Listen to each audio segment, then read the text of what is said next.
तो good afternoon guys, hopefully आप सही मस्त होंगे और घर परिवार में सब बढ़िया होंगे।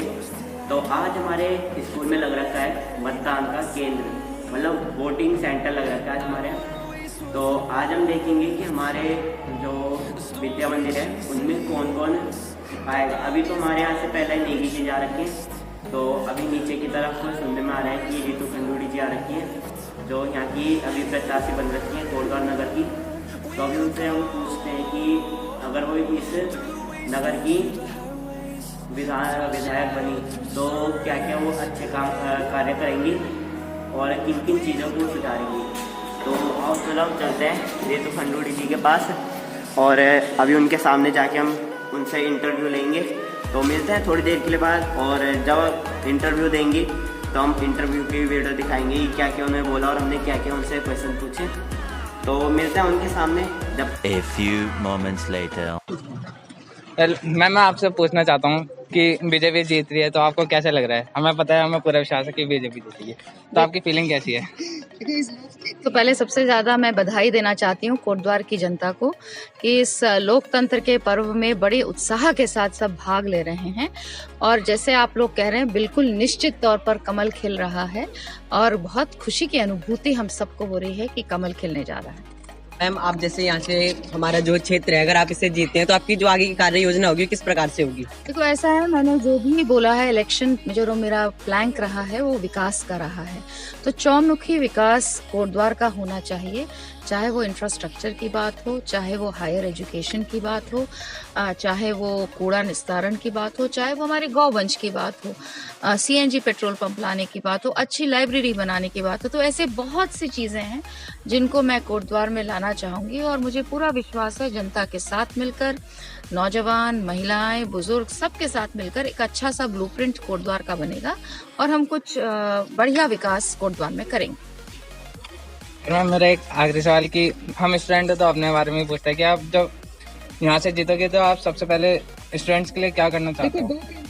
पहली चीज़ है कि एक तो हमारी जो वैल्यू एजुकेशन है स्कूल्स में, उस पर हम लोग कोशिश करेंगे कि प्राइवेट और गवर्नमेंट स्कूल्स में उस पर एक बार और जोर देना चाहिए, उसकी ज़रूरत है।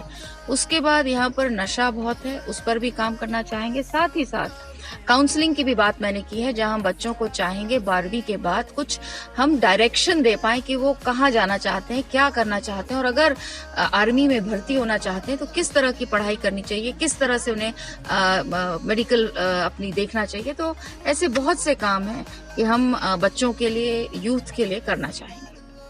और मैम, जो स्कूल गेम्स होते हैं मैम, उसमें भी मतलब बहुत कम है यहाँ उत्तराखंड को। होना चाहिए। देखो, कोटद्वार गढ़वाल का द्वार है, तो निश्चित तौर पे हम स्पोर्ट्स को यहाँ इनकरेज कर सकते हैं। मैदानी क्षेत्र है तो स्पोर्ट्स इनकरेज होना चाहिए और हम करेंगे, कोशिश पूरी करेंगे कि हम यहाँ पे जैसे स्पोर्ट्स के जो कार्यक्रम होती हैं उनको हम यहाँ पर लगाएं। तो इस तरह के स्पोर्ट्स पर भी हम लोग काम करेंगे। Thank you ma'am. Thank you.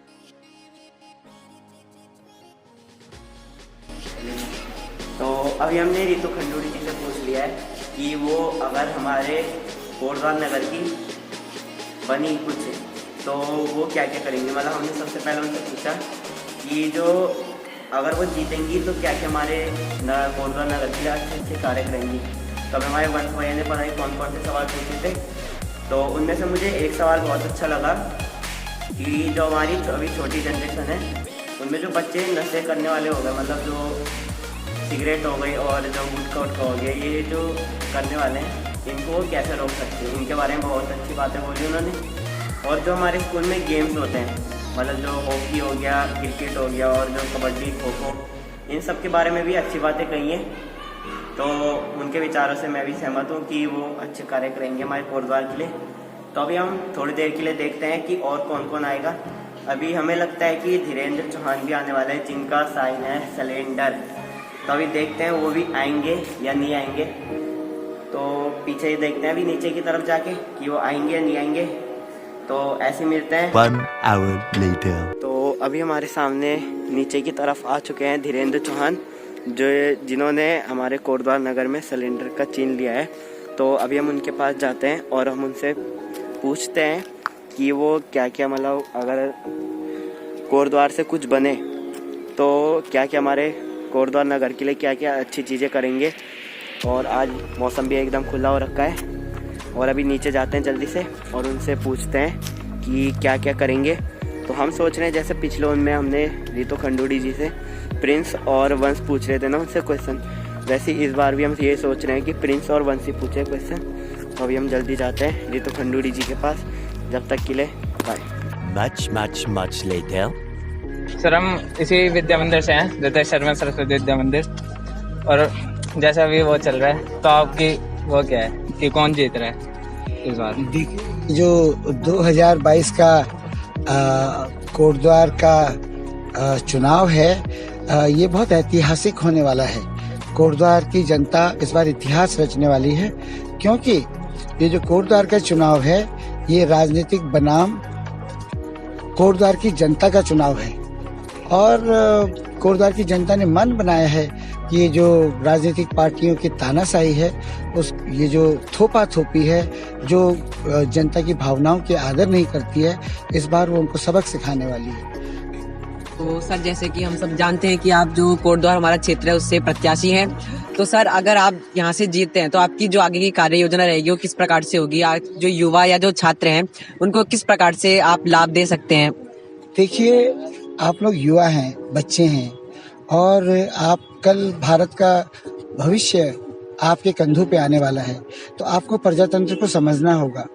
जो प्रजातंत्र है उसमें जनता सर्वोपरि होती है, सारी शक्तियां जनता के हाथ में निहित होती हैं और जनता अपना प्रतिनिधि चुनती है, जनता की अपनी आवाज चुनती है।